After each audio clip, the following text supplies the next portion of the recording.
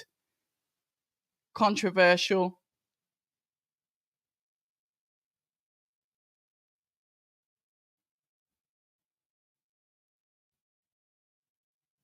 All right, let me have a look.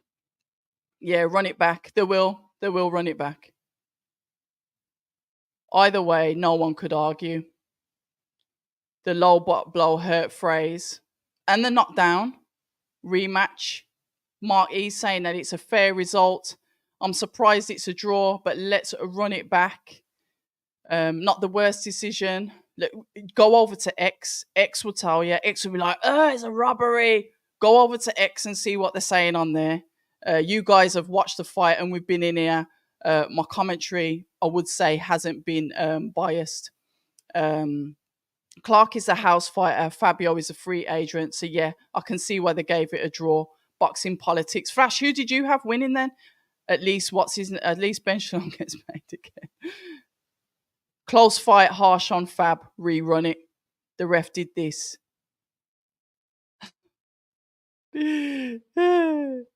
Needed a winner, but a draw is fair. Hold on. Let me see what's going on Twitter. I'm still here. I'm just having a look on the X to see what's going on there. Home. Let's have a look. Oh, where's this pissing update? Right. Undefeated pod is saying that Fabio deserves the win.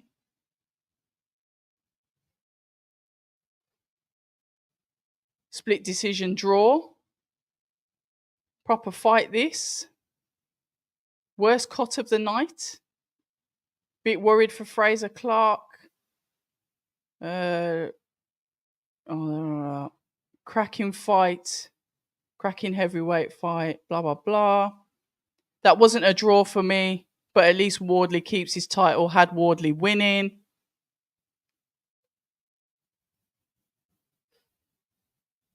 What a fight.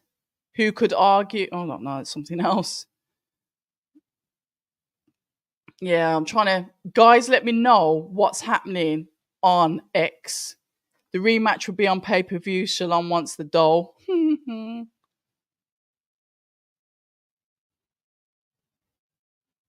Fraser looks like it. You know what? I thought Fraser might have ended up with a cut as well, but his face don't look too bad. Let me just catch up with this chat. Right, here we go. Clarke won by 1 round, in my opinion, but I knew it would cost him. Hope they get paid well. Yeah, I'm sure they would have done. I got it right for a change.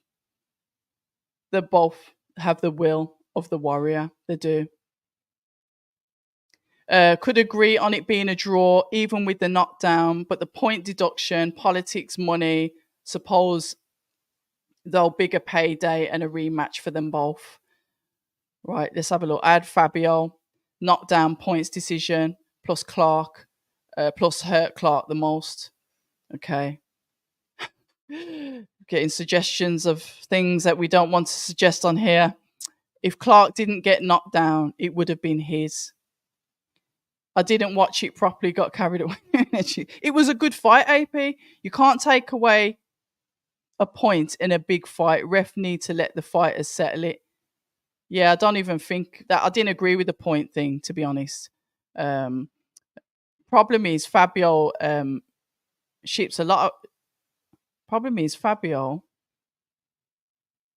Is it ships a lot of clean... slips a lot of clean shots. It needs to be tidy. His boxing is... He's boxing a lot, otherwise we're walking on his heels when he retires. Okay, I think you mean he takes a lot of shots. That's true, John. Plenty of money to be made in a rematch. 115, 112 don't look right. That's 9 rounds to Clarke. The rematch would be on pay-per-view. So you say guys are saying everything for politics. This was a brutal and punishing fight for both guys. I can't imagine them wanting a rematch. They might do though. I watched it with the commentary off and had Fraser winning. Fraser shouldn't have had the point off. There were no warnings. Yeah, I agree with that about the point thing. Mole saying great fight, fight of the year. People are happy. I didn't listen to what he said, to be fair. With point deductions, draw makes no sense. Fraser got robbed. He had the point deduction. Wardley showed incredible heart, absolutely. Otherworldly how he managed to continue. Because, yeah, we've seen it before. He's a dog, isn't he? What a fight. Good evening. Videos to views. Point deduction was the difference in the fight. Yeah, and there's quite a few of us in the chat that says we don't agree with it either. Bring on a rematch. Fraser showed plenty tonight. Yeah, I don't want to hear about he's not ready and he's this, that, and the other.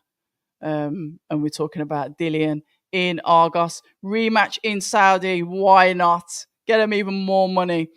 No, we're not doing that. Fabio looks a little desperate, a bit wild. Not sure why. Because his face was caved in.